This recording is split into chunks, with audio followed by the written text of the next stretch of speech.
Hello everyone, in today's video I will show you how to trade options on Webull.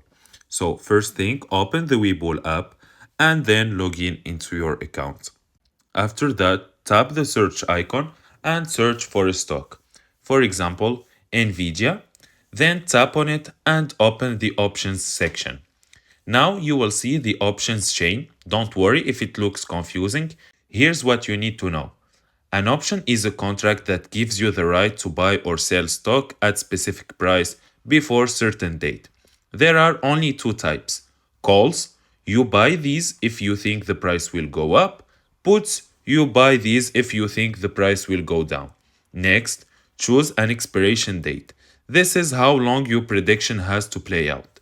Then, pick a strike price, which is the price you expect the stock to reach. Now tap a contract and go to the order section. Here you will set the premium price. This is what you pay for the contract. Remember, one contract equals 100 shares. So the cost is multiplied by 100. After that, choose how many contracts you want, review the total cost, and tap buy to place your trade. And if you are new, use paper trading on Webull to practice without risking real money.